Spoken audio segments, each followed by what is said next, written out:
안녕하십니까. 김종욱입니다.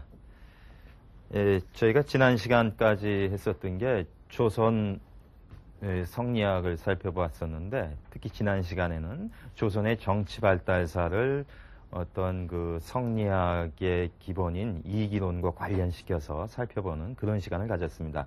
그래서 이번 시간에는 조선의 그 정치가 후대에 가면은 상당히 혼란을 맞게 됩니다.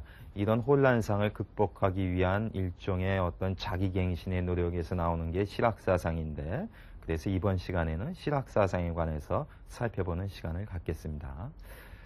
먼저 흔히 이제 구분하기를 조선의 역사를 이렇게 놓고 보면은 한 가운데에 양난을 배치합니다. 여기서 양난이라고 하는 것은 두 번의 난, 그러니까 임진왜란과 병자호란을 가운데다 놓고 조선의 전기와 후기를 구분하는 것이 일반적입니다. 그렇다고 보면 물론 이제 시기적으로도 가운데쯤에 해당이 됩니다. 하지만은 그 시기적인 그런 것도 있지만은 그만큼 양난이 큰 영향을 미쳤고 그 이후에 많은 변모를 하게 됐다는 것을 이제 상징하는데, 정치적으로 보면 지난 시간에 살펴봤지만은 이쪽은 훈구파에 의한 훈구정치라면 이쪽은 살인파에 의한 살인정치인데, 정확히 얘기하면 양난 직전인 선조대에 살인파가 등극을 해서 그 이후에 끝날 때까지 살인파가 주도를 한다, 이렇게 봤었습니다. 자, 그렇다면 이 양난이라고 하는 것이 상당히 큰 어떤 영향을 미쳤다는 얘기인데, 실제로 큰 충격을 줬습니다. 왜냐면은 먼저 임진왜란 같은 경우에 외란이죠. 그야말로 왜구한테 이제 밀린 전쟁인데, 조선의 입장에서 보면 그야말로 왜구입니다. 일종의 해적 집단이라고 고려 말만 해도 그렇게 상상을 했었는데, 이제는 당해가지고서 수도를 함락당하고 선조 임금께서 의주까지 피난을 가게 되죠. 그러니까 지금도 그렇지만 당시로 보면 거의 국토가 소실되고 국가가 멸망 직전까지 갔었다, 이렇게 볼 수 있습니다. 그러다 이제 명이 원군을 보내와가지고서 겨우 회복이 된 상태이죠. 그런데 이렇게 명을 통해서 회복이 됐기 때문에 임진왜란이 끝나고 났었을 때 명에 대한 상당한 감사의 마음이 있었겠죠. 그런데 또 그게 화근이 된 겁니다. 그 당시에 이제 명의 정세는 그 북방에서 후금이라고 하는 만주족이, 그러니까 먼저 금은 옛날 그 송과 대적했던 그 금이고, 이 후금이 등장을 합니다. 그래서 명을 압박하게 되는데, 광해군 때만 하더라도 이 후금과의 어떤 외교 관계를 아주 뭐라고 그럴까, 줄타기 외교라고 그럴까, 아주 현명하게 처신해서 별 문제가 없었습니다. 하지만은 광해군이 반정으로 쫓겨나게 되고 인조가 등장한 다음에 강경책을 피게 됩니다. 즉 후금이나 나중에 등장하는 청에 대해서 상당히 강경책을 피는데, 그것은 바로 명에 대한 감사의념을 명분으로 삼았다, 이렇게 볼 수 있죠. 하지만 그것이 화근이 돼서 상당한 치욕, 즉 삼전도의 치욕이라는 걸 당합니다. 삼전도라고 하는 게 지금 그 송파동에 해당이 되고 남한산성 그 밑에죠.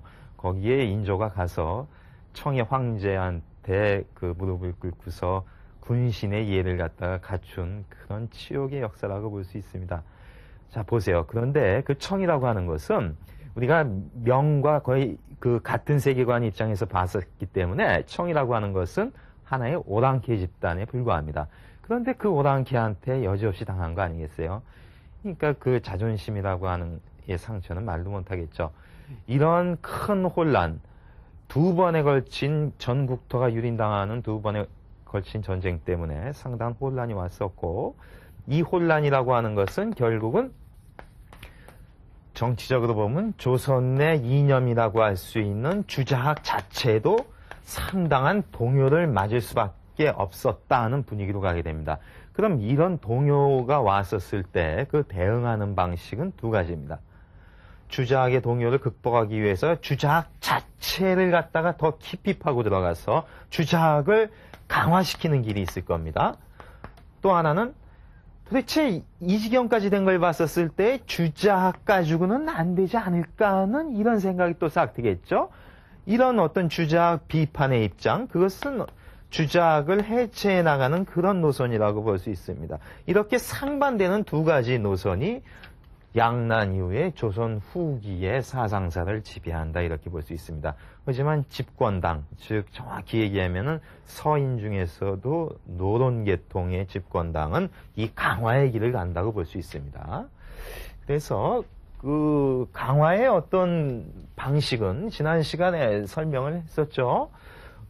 이 살인파인데 살인파는 크게 보면은 동인과 서인이 나뉘어지고 이것이 정파뿐만 아니라 학파가 개입이 돼서 이것이 영남학파와 관련을 맺고 이것은 기호학파. 근데 영남학파는 퇴계 선생의 계통이기 때문에 퇴계의 주장은 대표적인 것이 이발이라는 이야기를 했었습니다.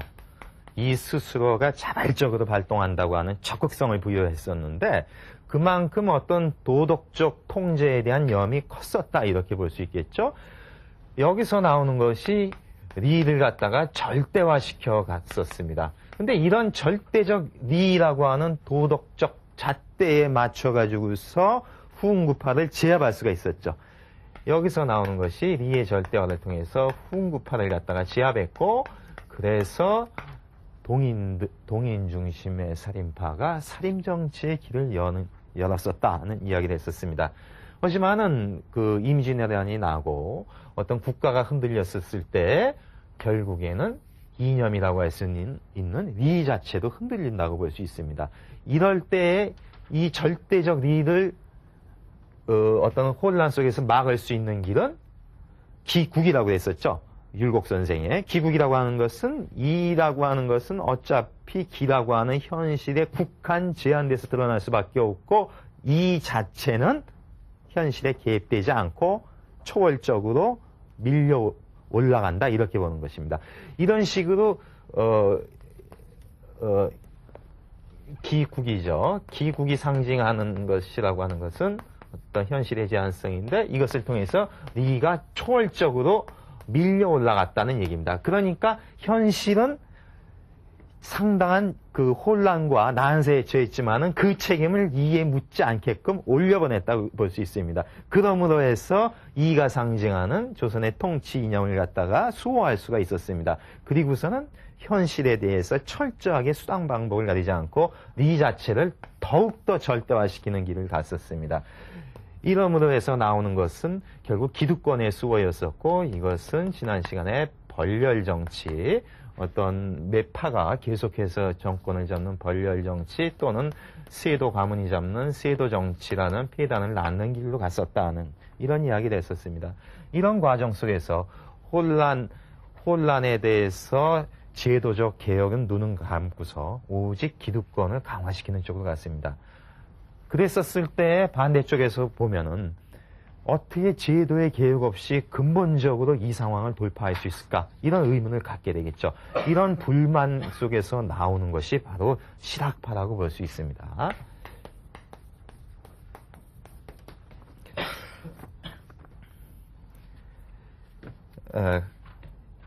그러니까 이들이 이를 초월화시키고 벌렬세도 정치로 가면서 했었던 어떤 현실의 그 수단 방법 중에 대표적인 것이 예학이라는 것이 있습니다. 예학화.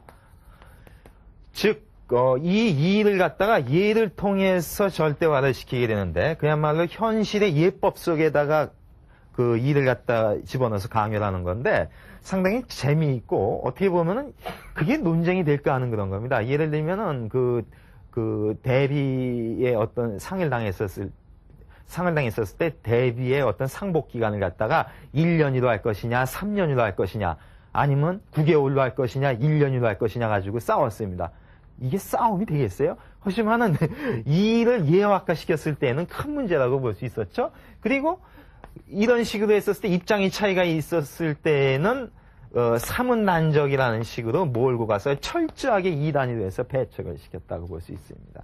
이런 식으로 해서 이렇게 기득권을 강화시켰기 때문에 이 반대쪽에서는 도대체 이 시대에 이런 걸 통해서 어떻게 혼란이 극복이 되겠느냐 의문을 갖죠. 그러니까 근본적으로 제도 자체를 고쳐야 되지 않을까 하는 이런 입장에 쓰는 것이 바로 실학이라고 볼 수 있습니다. 그렇기 때문에 이 실학파는 현 상황을 위기라고 철저하게 인식을 하는 겁니다. 그러니까 위기의식과 그리고 우환의식입니다. 사실 이 우환의식이라고 하는 것은 실학파뿐만 아니라 유교를 하는 유학자들의 기본적인 생각입니다. 항상 그 사회와 정치를 밀접하게 관련시켜 보기 때문에 이 현세에는 문제가 있지 않을까 하는 이런 우환이라고 하는 의식 속에서 어떤 현실에 참여하고 현실을 개혁하고자 했었는데 이것이 양난을 거치게 되면서 실학파들에게는 정말 당대의 현실로서 다가온 것입니다. 이런 위기와 우환의식을 살펴볼 수 있는 어떤 그 인용문을 제가 읽어보겠습니다. 제가 한번 읽어보죠. 우리나라로 말하면 고도한 습속을 그대로 쫓아 고치지 못한 것이 많은데도 더구나 쇠약해질 일만 저질러 오다가 마침내는 크나큰 치욕을 당하게 되었다. 이 치욕은 바로 양난을 뜻합니다. 대체 천하국가가 이 지경에 이르게 되었으니 폐법, 그러니까 폐기될 만한 이제 쓸모없는 법을 변혁하지 않고서는 지치, 지극한 정치, 그러니까 최상의 이상적 정치라고 볼 수 있습니다. 이런 지치를 이룩할 방법을 회복할 길이 없다. 이것은 반개 유영원 선생님의 글입니다. 그 다음에 우리나라의 법이란 것은 대개가 고려의 옛 것을 버리지 못하고 이어받은 것인데 세종 때에 이르러서 다소 더하고 뺨을 시도하였으나 한번 임진왜란을 겪은 후로는 100가지 법도가 무너져 모든 일이 어수선하게 되었다.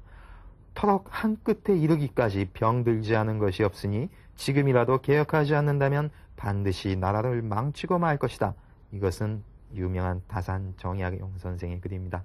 그런데 이 예측이 맞았죠. 개혁하지 않으면 나라가 망한다고 했었습니다. 그런데 실학파의 이 개혁 주장은 현실 역사 속에서 받아들여지지 않았습니다. 결국 다산 선생의 예언대로 나라는 망했던 것이죠. 그러니까 상당한 우환의식이 있었고, 그런데 이것은 단순한 우환이 아니라 실제의 현실이 그랬다고 볼 수 있습니다. 이렇게 봤었을 때 실학파의 기본 관점이라고 하는 것은 크게 봤었을 때 유학에 속하고 유학의 어떤 자기갱신의 노력이었다 이렇게 볼 수 있습니다. 주자학이나 성리학도 유학의 한파라고 봤었을 때 그것이 현실에 대처하지 못했을 때 유학의 본연의 입장으로 돌아가서 그것을 수정하고 비판하고자 하는 어떤 개신유학 내지는 어떤 그 치기의 입장에서 그 새롭게 어떤 왕정을 회복하고자 하는 그런 절절한 의식이 깔려있다 이렇게 볼 수 있습니다. 자, 이렇게 해서 이제 실학파가 등장을 하게 되는데 여러분 사실 이 실학이라고 하는 것이 제가 계속 얘기하는 실학이라고 하는 것은 조선 후기에 존재했었던 어떤 사상 경향을 가지고 지금 실학이라고 얘기하고 있죠. 하지만 그게 학술계에 가면 그렇게 간단하지가 않습니다. 왜냐하면 실학이라는 말은 제가 지금 조선 후기 사회의 특정 학파를 얘기할 때에는 거의 고유명사화 시킨 얘기겠죠. 실학이라고 하는 것이. 하지만은 이 실자라고 하는 것은 참답다 이렇게 봤었을 때 참다운 학문을 추구하는 것은 학문의 기본 아니에요? 이렇게 본다면은 이 실을 추구한다는 것은 학문 일반에 다 해당되는 보통 명사라고도 볼 수 있어요. 사실 이렇기 때문에 실학이라는 용어 자체를 정의하는 게 쉽지는 않습니다. 그러니까 마치 이런 겁니다. 어떤 학문을 함에 있어서 기존의 것에 대해서 불만을 갖고 자신의 것을 어떤 새롭게 주장해서 정당성을 확보하고자 할 때 당연히 나오는 논리가 뭘까요? 기존의 것은 그것은 낡았다 내지는 쓸모가 없다. 즉 기존의 것은 허임에 비해서 나의 것은 실한 것이야. 이렇게 주장하게 될 것입니다. 이런 논법으로 본다면은 굳이 조선 후기만 지칭하는 것이 아니라 범학문 일반의 특징이다 이렇게 볼 수 있습니다. 그리고 이런 식으로 상대를 허학으로 몰고 자신을 실학이라고 주장하는 것은 가장 대표적인 것이 유학에서 나온다 이렇게 볼 수 있습니다. 유학자들이 옛날부터 동원한 그런 수법이라고 볼 수 있죠. 그런데 이걸 잘 보세요. 허와 실은 사실은 배타적인 용법입니다. 내가 실이고 너는 허라고 하는 것은 나 이외의 것은 이제 배쳐간다는 이런 어떤 배타적 심리가 있기 때문에 이 허실론법 구분 속에서 깔려 있는 것은 유학의 어떤 이단론이라고 하는 것도 그 밑에 깔려 있다. 이렇게 볼 수 있습니다.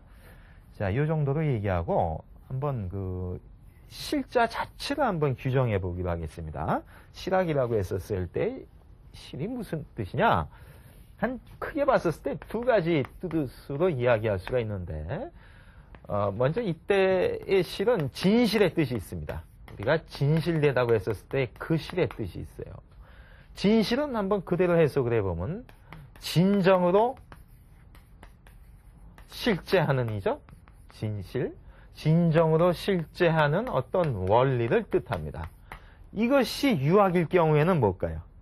이것은 바로 성리학에서 주장하는 리가 이 원리에 해당되는 거라고 볼 수 있을 것입니다. 그런데 이것이야말로 진정으로 실제하고 참답다고 하는 그 이유는 뭘까요? 이 이라고 하는 것은 두 가지 뜻이 있다고 그랬죠. 소이연지고, 그 세상이 이렇게 된 바의 고, 근원, 이 세상의 근원이라고 할 수 있는 거. 그러니까 우주 만물의 근원이기도 하고 소당연지칙, 마땅히 해야 되는 바의 규칙이나 법칙, 그러니까 어떤 윤리적 법칙, 도덕, 규범 이런 것을 뜻합니다. 그리고 인간 사회의 도덕, 규범까지도 통제하는 그런 원리라고 한다면은 그야말로 자연계와 인간계를 폭넓게 다 포괄하는, 그렇기 때문에 진정으로 참된 모든 것에 다 해당이 되는 그런 참다운 원리다, 이렇게 생각을 했던 것입니다.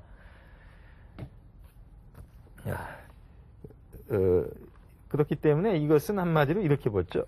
이것이 자연이라고 하면 이건 도덕이기 때문에 이런 도덕의 원리를 자연계의 원리에 입각해서 정당화시키고, 이런 도덕의, 그렇게 정당화된 도덕의 원리에 의해서 정치를 구현하고자 하는, 즉 자연의 바탕을 두고 도덕 정치를 구현해 보고자 하는 그런 원리라고 볼 수 있습니다. 그랬을 때에만 참다운 것이라고 보는 거예요. 그러면 그렇지 않은 허한 것은 뭘까요? 이런 입장에서 그것은 바로 도덕 정치를 담아내지 못하는 거라고 볼 수 있습니다. 도덕과 윤리라고 했었을 때 도덕과 윤리를 담아내지 못하는 것, 그것은 유학자, 성리학자가 봤었을 게 뭘까요? 그것은 바로 대표적인 게 불교가 되겠죠. 불교이고 노장사상이라고 볼 수 있습니다. 노장사상과 불교야말로 도덕과 윤리, 정치를 담아내지 못한다. 그렇기 때문에 한마디로 그쪽의 원리라고 하는 것은 허무의 원리다. 하지만 자기들의 원리는 진실의 원리이고, 이런 이 자체는 참답게 싫지 않은 것이죠. 이건 허무이고, 게다가 왜 윤리도덕이 없냐면은 거기는 특히 불교 같은 경우에는 임금도 없고 애비도 없다는, 그렇기 때문에 윤리도덕을 담보하지 못한다는 식으로 해서 상대를 허루모는 논법이라고 볼 수 있습니다. 즉 이단이라는 얘기죠. 실과 허와 실의 논법에는 이처럼 이단론이라고 하는 상당히 배타적인 생각이 깔려서 시작이 됐었다는 걸 알 수 있습니다. 이걸 한번 정리를 해볼까요? 지금 성리학의 입장을 진이라고 놨었을 때 실이라고 보죠. 실이라고 성리학의 입장을 실이라고 본다면은 그들이 주장하는 실이라고 하는 것은 실심입니다. 실심, 참다운 마음. 이것은 뭘까요? 정심이라는 얘기죠. 도덕적으로 정당하고 바른 그 마음, 윤리 도덕과 관련시키니까요. 그러면 그 리라고 하는 것도 실리, 정확히 쓰면 실리라는 얘기입니다. 그리고 이 실리에 해당되는 것은 바로 도리다. 이 도리는 윤리적 도리일 수도 있고, 아까 얘기한 윤리적이 그 우주 자연의 어떤 그런 원리로서의 도리일 수도 있습니다. 그 다음이 실유라는 것이죠. 진짜로 있는 것만, 또 진짜로 있다고 가정하고서 상대한다는 얘기입니다. 그러니까 세상은 가짜로 있고 불교식으로 허황, 하나의 환처럼 있는 게 아니라 진짜로 있다는 겁니다. 그리고 그 진짜로 있는 것들은 이와 기라는 원리에 의해서 움직여간다는, 그러니까 이건 실유의 어떤 원리다, 이렇게 얘기를 하죠. 그러면 이쪽 반대편에 오는 것이 허가 될 것입니다. 이것은 대표적으로 불교를 상징한다고 봤었을 때 불교 같은 경우에는 마음으로 본다면은 그것은 성리학자들이 봤었을 때 무심이라는 거예요. 왜? 이런 정심, 실심에 빠져 있다는 점에서 무심이라는 이야기죠. 그런데 그런가요? 불교에서 무심의 용법은 그게 아니죠. 번뇌, 망상이 사라진 그 마음입니다. 그러면은 자연스럽게 진심이 드러나죠. 진심이 어디 따로 있는 게 아니라는 얘기죠. 내 마음속에 무명의 때를 벗겨내고 번뇌망상을 털어내면 바로 그 자리에서 드러나는 것이 진심입니다. 이렇게 본다면은 이거는 그야말로 진정한 실심이라고도 볼 수 있죠. 그러니까 자기 입장에서만 성리학에서 공격을 하는 것이지 불교 자체로 보면은 사실 이게 실일 수 있고 어떻게 보면 이게 허보다는 이제 가에 가깝다고 볼 수 있죠.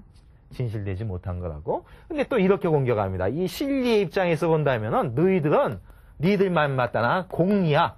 근데 성리학자가 주장하는 공리는 뭘까요? 쓸모없는 그런 원리에 불과할 공리. 이렇게 얘기할 텐데 불교인의 입장에서 보면은 공리가 그런 뜻이 아니죠. 뭘까요? 공의 원리입니다. 세상은 연기법에 의해서 전개되므로 모든 것은 자성이 없어서 공하다고 하는 그 원리를 뜻하고 그러기 때문에 여기서 한 걸음 더 나가면 어떻게 됩니까? 모든 것이 공하다는 얘기는 공조차도 공하다는 얘기죠. 공이라고 하는 원리 그거조차도 공하다는 얘기입니다. 그러니까 공공이니까 이공이라는 얘기죠. 이것을 성리학에 대입시키면 어떻게 될까요? 니들이 신이라고 주장하는 그것은 사실 공이다. 이렇게 또 볼 수가 있는 겁니다. 그러니까 성리학에서 어떻게 공격하더라도 불교에서는 반대로 칠 수가 있는 겁니다. 하지만 이쪽에서는 이제 더 이상 듣지를 않겠죠. 그 다음에 시류라고 하는데 진짜로 있는 것만 상대한다고 그러는데 그럼 너희들 불교인들 같은 경우에는 맨날 가유만 주장한다. 다 세상은 헛껍데기야. 가짜야. 그리고 환상이야. 꿈이야. 이렇게만 주장한다는 거예요. 근데 뭐가 꿈이냔 말이야. 이게. 이렇게 주장하라는데 불교에서 지금 꿈의 비유가 그 뜻이 아니라고 했죠. 그것은 자성이 없다는, 공하다는 것을 그렇게 비유해서 설명하는 거라는 것을 제가 언젠가 얘기했었습니다. 그러니까 이것은 뭘까요? 이렇게 공의 이치로 세상에 다 이루어져 있다고 하는 것. 그렇기 때문에 실체적으로 존재하지 않는다고 해서 가유라고 한 것이기 때문에 그렇게 세상을 공과 연기로 보게 됐었을 때에 즉 색 즉시 공이라는 식으로 세상을 다 봤었을 때에 어떻게 됩니까? 공 즉시 색이 된다고 그랬죠. 왜? 공이니까, 즉 연기니까 안 이루어지는 것이 없다라고 하는 것이 공 즉시 색이라고 했습니다. 그것이 바로 묘유라고 했죠. 즉 시류가 아니라는 겁니다. 시류로서 집착할 만한 것이 자성이 없는 가유이기 때문에 그렇게 보게 됐었을 때에는 모든 것이 있는 그대로 다 드러난다. 묘하게 있다는 이야기입니다. 이렇게 본다면 이게 진이고 이게 가짜가 될 수 있겠죠. 하지만 성리학에서는 그렇게 그 주장에 대해서 귀를 기울이지 않습니다. 이런 식으로 이제 실과 허를 갖다가 배치할 수가 있는데 이제는 소위 그 조선 후기에서 얘기하는 실학이라는 입장에서 보면요. 그때의 실자는 아까는 진실의 뜻이 있다고 했는데 이때의 실자는 사실의 뜻이 있습니다. 즉 객관적 사실이라는 얘기죠.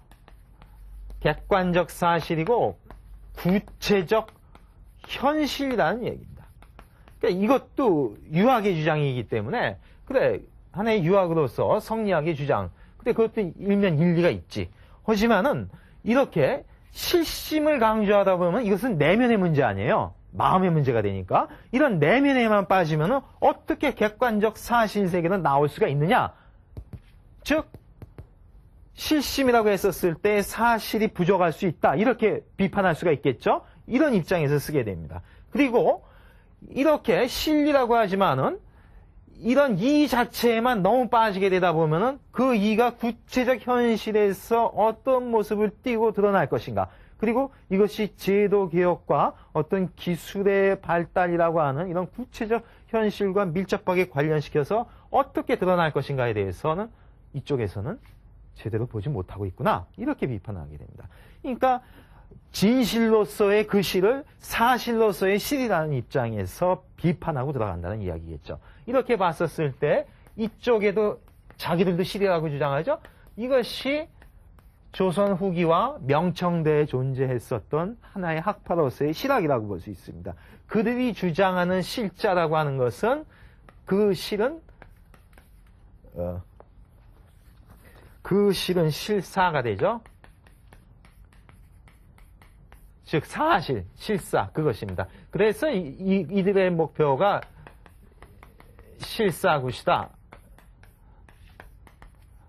즉 사실의 기초를 두고서 진리를 갖다가 탐구한다는 얘기고, 이것은 실정이라고 볼 수 있습니다. 진정한, 참다운, 실제의 그런 정치다. 그 정치는 뭐냐? 그것은 바로 경세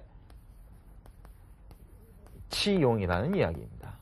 즉 세상을 다스림에 있어서 쓸모가 있어야지만 된다는 그런 실제의 그런 정치를 주장한다면 이쪽은 실용을 주장하겠죠. 실용입니다. 그래서 여기서 나오는 유명한 얘기가 이용후생이라는 모토를 주장합니다. 이용후생. 그러니까 편리하고 쓸모있게 해서 생활을 윤택하게 해준다는 이런 것을 놓치고서 이것만 주장한다면 그것은 진정한 유학이 아니지 않느냐, 이렇게 비판하는 것입니다. 그러면 이렇게 되죠. 이쪽과 이쪽은 이단으로서 배척을 하는 것이죠. 근데 이쪽과의 관계는 이렇게 배척이라기보다는 이쪽에서 강조점이 이쪽으로 가야 된다고 하는 것이 실학의 주장이다, 이렇게 볼 수 있습니다.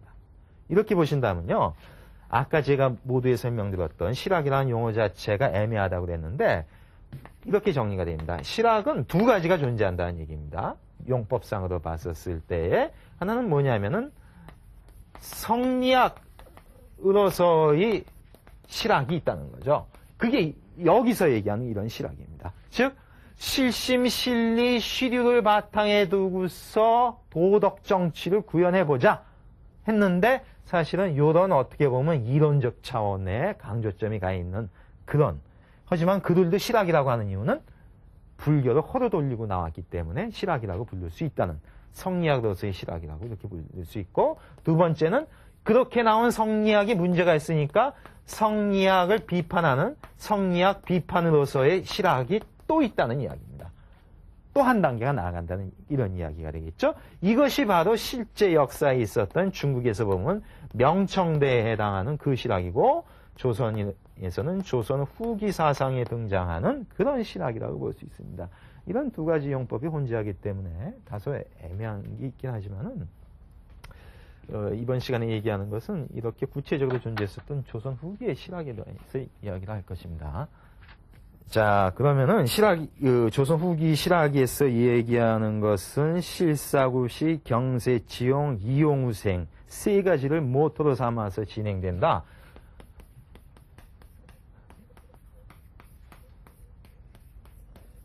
실사구시, 이것을 조목조목 세 가지 모토로 한번 살펴보겠습니다.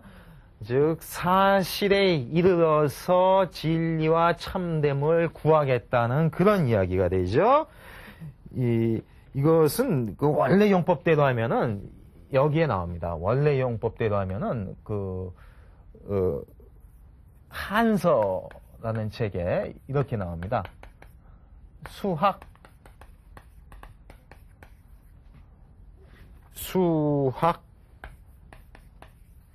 호고 실사구시, 이게 원래의 문장의 전체라고 볼 수 있습니다. 학문을 수양하면서 옛것을 좋아하여, 즉 사실에 기초하여 어떤 진리를 탐구한다는 것인데, 이때 고가 상징하는 것이 바로 고경이라고 볼 수 있습니다. 즉 옛경, 정확히 얘기하면은 이것을 경전이라고도 써요. 경전. 이 경전이라고 하는 것은 그야말로 우리가 이거 경이라고 했을 때 그거고, 이것은 어떤 이것에 관해서 풀어 쓴 해설이나 어떤 성현의 말씀입니다. 정확히 얘기하면은 이것은 육경에 해당되죠. 즉 역경, 시경, 서경, 예기, 춘추, 거기에다가 악경까지 들어가게 되면 이제 육경이 되고, 여기에 해당되는 것은 그 사서가 해당이 됩니다. 논어맹자 중용대학. 그러니까 이것은 바로 공맹시대와 그 이전에 있었던 어떤 경전의 가르침이라고 볼 수 있죠. 그러니까 이런 어떤 선진시대의 그런 옛 성현의 가르침의 바탕을 둔다는 이야기죠. 그러니까 진리를 탐구하며 사실에 한다고 했었는데 그에 앞서서 호고를 한다는 이야기는 즉 옛 경전을 보고서 그것이 과연 성현의 진정한 어떤 가르침이냐는 사실 여부를 훈고학적으로 한번 따져본 다음에 그것에 맞다고 했었을 때 거기서 성현의 가르침의 어떤 참다움을 끌어내겠다는 것입니다. 이렇게 본다면은 우리가 실사구시를 하나의 실학이라고 했었을 때 실학은 바로 그 기준이 되는 것은 옛것에 있다는 얘기입니다. 옛것. 그러니까 이게 다 유학이지 않습니까? 유학인데 유학을 보면은 선진유학이라는 게 있잖아요. 공맹과 공맹이 존경했었던 그 주나라 때의 그 이상적인 그 정치로서의 그 선진유학이 있고 그 다음에 훈고학이 있고 크게 보면 여기에 성리학이 있고 여기에 명청대에 나오는 실학이라는 게 있다는 겁니다. 이게 다 유학인데 뭐냐면은 이 전통이 분석이기 때문에 사라지잖아요. 진시황제 때. 그래서 그 경전을 복원하는 작업으로서 했던 모토가 수학호고 실사구시고 그렇게 했던 것이 바로 하나의 훈고학이라고 볼 수 있죠. 그렇게 해서 훈고학을 했는데 너무 자꾸에 매달리다 보니까 유학이 본연에서 떠났다. 그래서 나오는 것이 신유학이죠. 즉 훈고학 중심의 그 유학 가지고는 안 돼. 그래서 나온 신유학이 성리학이라고 했는데 그것조차도 너무 이론에 빠지다 보니까 사실과 현실을 등한시했어. 하니까 신유학이 문제가 있다는 거죠. 고치겠다는 얘기입니다. 그러니까 개신유학이 바로 명청대에 존재했던 그 실학이고 이것이 조선 후기에 나오는 그거인데 그것은 사실은 뭐예요? 이것이 문제가 있으니까 이쪽으로 가겠다는 이야기죠. 옛날로. 그러니까 진정하게 기준점이 되는 것은 선진유학에 있고 그 방법론은 훈고학적 내지는 뒤에 나오는 고증학적인 이런 어떤 문헌연구, 철저한 문헌연구 방법을 통해서 선진유학의 기본을 두고서 하겠다는 이야기입니다. 이런 어떤 고대를 이상시해서 하는 학문을 고학이라고 봤었죠. 그러니까 일본의 학문을 할 때에도 설명을 했었습니다. 그렇다면 실학은 바로 고학적 요소도 존재하고 이런 옛것을 바탕을 두고서 새 것을 드러낸다고 했었을 때 그 옛것에는 자기의 전통도 포함이 될 것입니다.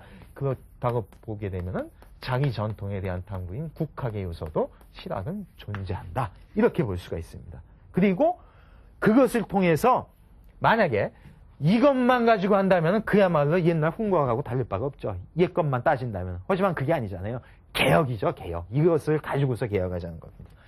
그렇기 때문에 새 것을 또 만든다는 이야기입니다. 그 새 것은 조선이도 보면 그 당대의 서양의 학문인 서학도 수용해서 배울 건 배우겠다는 그런 겁니다. 이렇게 본다면 실학 속에는 고학과 국학과 서학의 요소가 다 들어가 있다. 이렇게 볼 수 있고 이것은 일본식으로 얘기하면은 이 서학에 해당되는 것이 난학이죠. 그랬었죠?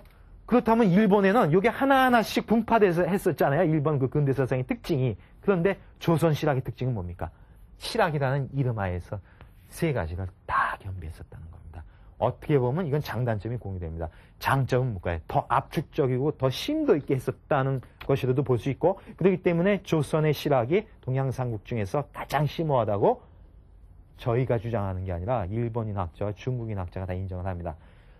또 단점으로 본다면은 일본 같으면 그게 강점이 될 수 있죠. 하나하나를 갖다가 띄워놓고서 더 천착해 들어갈 수가 있었지만은 우리는 한꺼번에 했었기 때문에 외려 특히 이 분야에 있어서는 제대로 어떤 그 의미를 발휘하지 못했다. 그래서 서양 것을 도입하는데 좀 뒤졌다는 이런 단점도 나올 수는 있을 것입니다. 그러니까 한마디로 이 실학의 모토라고 하는 것은 실사구시에서 우리가 끌어낼 수 있는 수학 호고 실사구시에서 끌어낼 수 있는 것은 유명한 이야기죠. 탁고 계제입니다. 탁고 계제 법고 창신 이 실학에서 나온 겁니다. 즉 옛것에 의탁하여 제도를 개혁하고 옛것을 본받아서 새것을 재창조 만들어낸다는 것입니다. 즉 옛것과 새것의 종합체라고 볼 수 있죠. 그렇기 때문에 세 가지가 다 들어가고 이것은 조선 후기 실학에 있어서 아주 잘 전개가 됐었다 이렇게 볼 수 있습니다. 그 다음에 실사구시 다음에 나오는 특징이라고 하는 것이 경세치용이다 이런 이야기를 했었죠.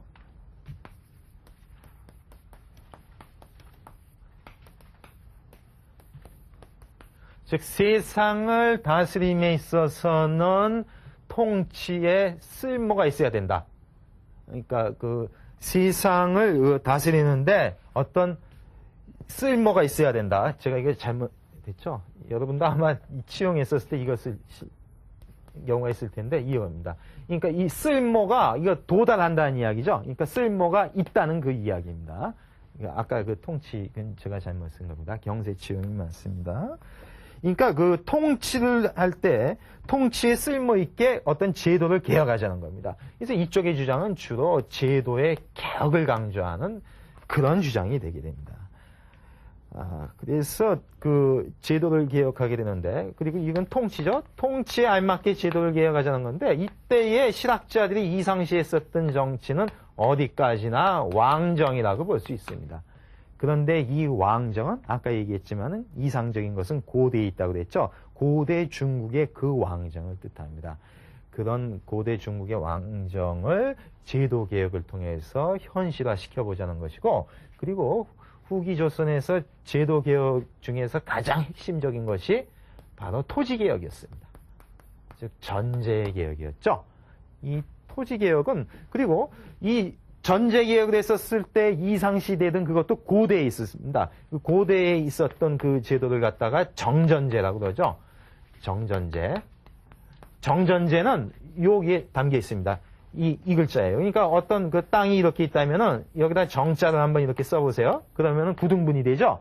이렇게 되면 가운데 것은 공전위로 두는 겁니다. 공전위로 두고 이 나머지 8개 것은 사전위로 둡니다. 그래서 사전을 각각 가지고서 그 농사 짓는 사람들이 여기는 공동으로 농사를 지어서 여기서 나오는 수확을 국가의 세금으로 바친다는 이야기죠. 만약에 이것이 제대로 시행되면 어떻게 될까요? 토지가 균등하게 배분이 되겠죠. 빈부의 차이도 없을 테고. 근데 역사가 지나갈수록 이렇게 되지 않았습니다. 주나라 때에는 이렇게 됐을지 모르겠지만 실제 역사 속에서는 한 번도 정착이 된 적이 없고, 그래서 지금 이상시하는데, 왜냐하면 조선 후기 사회가 되면은 특히 영조 때 되면은 양반 숫자가 상인보다도 더 많다고 할 정도로 이렇게 양반 숫자가 많아져요.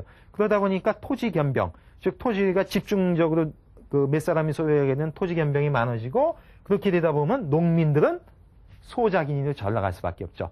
그래서 병작수반제라고 해서 그 수확한 것의 반을 이제 그 주인한테 바치는, 그러다 보니까 철저한 착취를 당하게 되는 이런 상황이 되게 됩니다. 그래서 마치 마르크스가 얘기하듯이 비닉딤 부익부라는 그 표현을 쓰게 됩니다.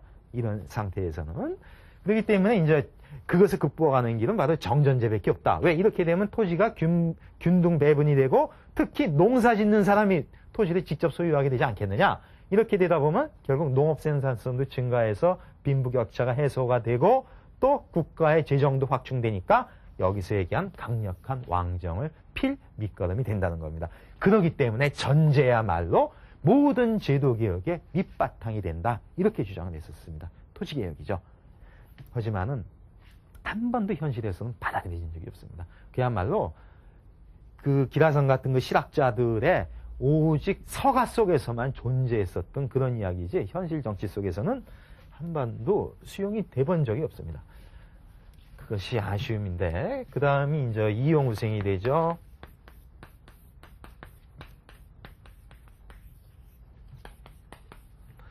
즉 편리하고 쓸모가 있어서 생활에 후하게 된다. 즉 생활에 윤택하게 된다는 그런 얘기입니다. 즉 어떤 실용성을 강조한다 이렇게 볼 수 있을 겁니다. 그렇기 때문에 모름지기 학문은 실용지학이 돼야 된다. 여기에 포함되는 것이 농업이나 공업, 수학, 의학, 뭐 천문, 역사, 지리, 그리고 뭐 각종의 어떤 기술 개발 같은 거, 이런 것들이 다 실용지학에 해당이 되는데, 이런 실용지학은 결국은 앞선 데가 중국이고 1차적이고 중국보다 더 앞선 건 그 당시에 서양이잖아요. 그러니까 실용지약을 피려면 여기서 도입을 할 수밖에 없겠죠. 당연한 귀결로 문호를 개방하자는 주장까지 폈습니다. 그러니까 실제로 만약에 이 실학파들의 주장이 받아들여졌더라면 아마 조선의 역사는 많이 달라졌을 거예요. 그러니까 예견할 만큼은 다 했고 그래서 문호 개방까지도 주장을 했었는데 받아들이지 않았습니다. 그리고 어쨌든 서양 것이 중국을 거쳐서 조선에 들어오다 보니까 특히 지리서를 보면 어떻게 될까요? 중국이 아니다는 것을 깨닫기 시작하죠. 중국이 세상의 중심이 아니구나 하는 것을 깨닫기 시작합니다. 근데 그것은 우리가 지금 지구본을 보면 당연한 얘기지만은 그때는 충격이었죠. 그럴 경우에 그 다음 효과는 뭘까요? 중국이 아니다는 얘기는 나도 중국일 수 있다는 얘기가 되고 따라서 내가 세상의 중심일 수 있다는 얘기는 내 역사에 대해서 독자성을 부여하게 됩니다. 그러니까 아까 얘기한 국학이라고 하는 것이 실학에서 나오게 된다는 겁니다. 내 민족 문화에 대한 탐구가 실학에서 나오게 된다는 이야기죠. 이런 식으로 이제 이용우생이 주장이 됩니다. 그러니까 이제 서학을 위해서 개국 통상까지도 주장을 하고 그리고 이제 상업을 중시하는 중상주의를 피는 이런 정책들을 제시를 했었습니다. 특히 이용우생이라고 그러면은 여러분이 당연히 이제 실용적이다 이러니까 아까 우리 실용이라는 말 썼죠. 우리 실과 허를 갖다가 나눌 때 실학에서 실용을 주장한다면은 소위 성리학에서 주장하는 실심 대표적인 게 실심인데 실용만 주장하면 실심은 어떻게 된 거냐? 그리고 이것을 비판해서 나온 것이 이거니까 그러면 실심은 관심이 없느냐? 그것이 아니라는 거죠. 어디까지나 유학이기 때문에 이것은 다 같이 공존하는데 그 우선순위가 실용에게만 있다고 하는 그런 차이라고 볼 수 있습니다. 여기서 유학의 어떤 기본 구도를 한번 살펴볼 기회가 됐는데 그 유학의 기본 구도는 이렇습니다. 정덕,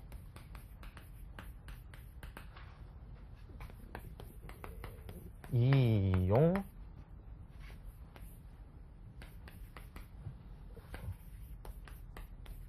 정덕, 이용, 후생이 됩니다. 이것에 관해서는 실제 인용문을 한번 살펴보겠습니다.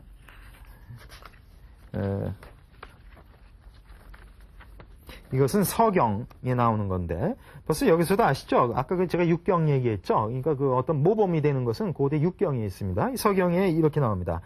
덕은 오직 정치를 잘하는 것이며 정치는 백성을 양육하는 데 있다.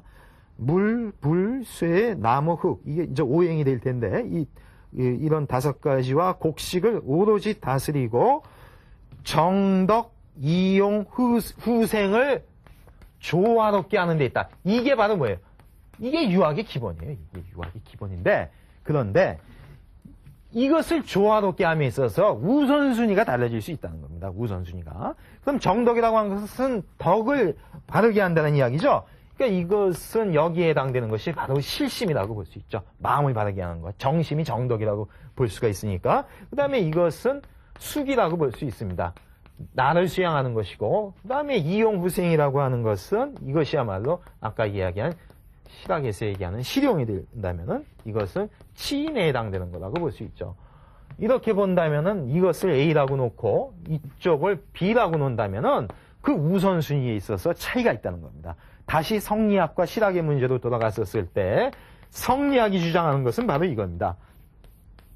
A가 있고 나서 B가 있다는 이야기입니다. 성리학은. 즉 정덕, 실심, 숙이하고 나서야 이용생과 실용과 치인도 있는 거 아니냐?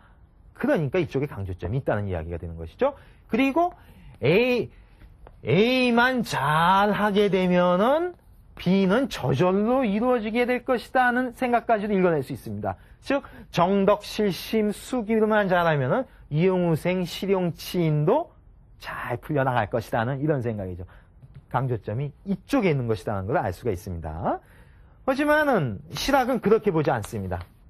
실학은 그렇게 보지 않죠. 어떻게 보냐면은 실학은 A라고 하는 것은 반드시 B로 드러날 때에만 참다운, 실한 그런 학문이 된다는 거예요.